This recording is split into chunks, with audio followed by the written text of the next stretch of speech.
We visualize software engineering as an isolated, perfectly logical discipline, but pristine lines of code often shatter the moment they make contact with reality. The most severe system failures rarely originate in the codebase itself. They originate much earlier, in the requirements domain.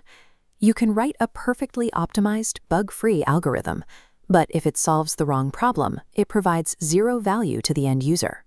The requirements domain is a noisy, ambiguous environment of contradictory human needs that engineers have to systematically navigate. The ultimate goal of this navigation is translation, converting that human ambiguity into a verifiable system architecture. To execute that translation, the domain is parsed into two distinct streams of logic.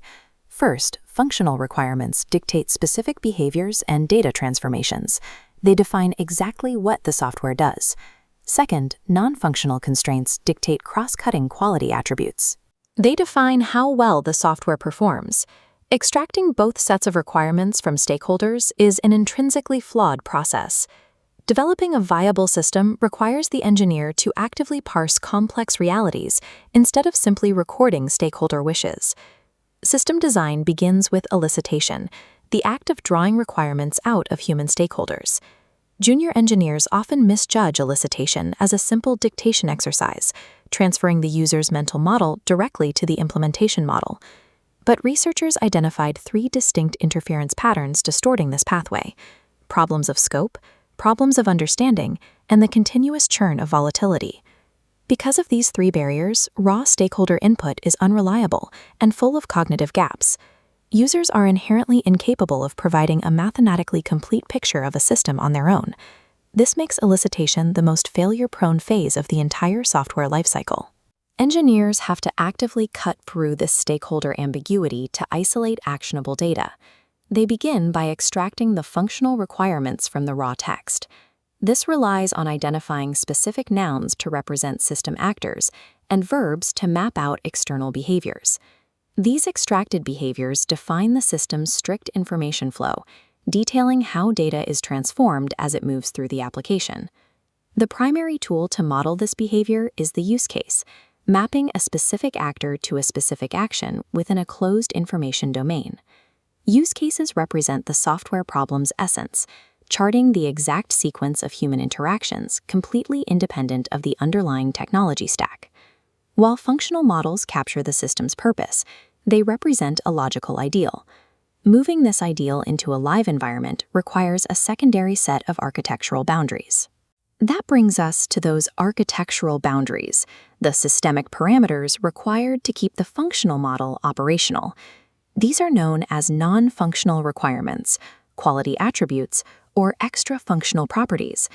Users rarely articulate these constraints explicitly. They simply expect permanent uptime and absolute security as a given. We visualize these constraints as a rigid bounding box, physicalizing around the functional model, enforcing rules for performance, scalability, and availability. These attributes are cross-cutting concerns. A requirement like security cannot be isolated. It must intersect and bind every single functional node within the architecture. These cross-cutting attributes dictate the underlying infrastructure and technological reality of the entire system. If functional requirements are the moving parts of an engine, non-functional requirements are the laws of physics that engine must operate within.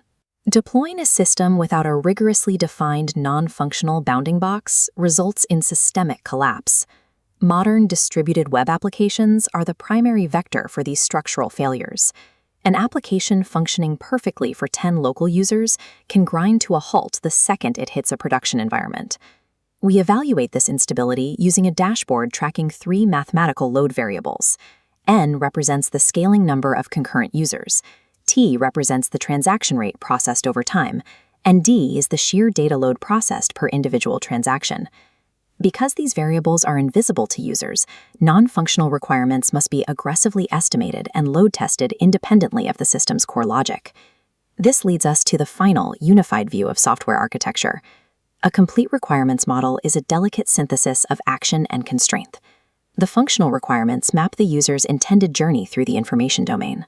The non-functional requirements dictate the physical and architectural realities making that journey possible. This returns us to the elicitation paradox. Successfully navigating the barriers of scope, understanding, and volatility requires a specific engineering mindset. Engineers have to look past what the user explicitly demands in order to uncover the hidden systemic constraints required for the software to actually survive. Software engineering is defined by the rigorous translation of human ambiguity into verifiable architectural reality.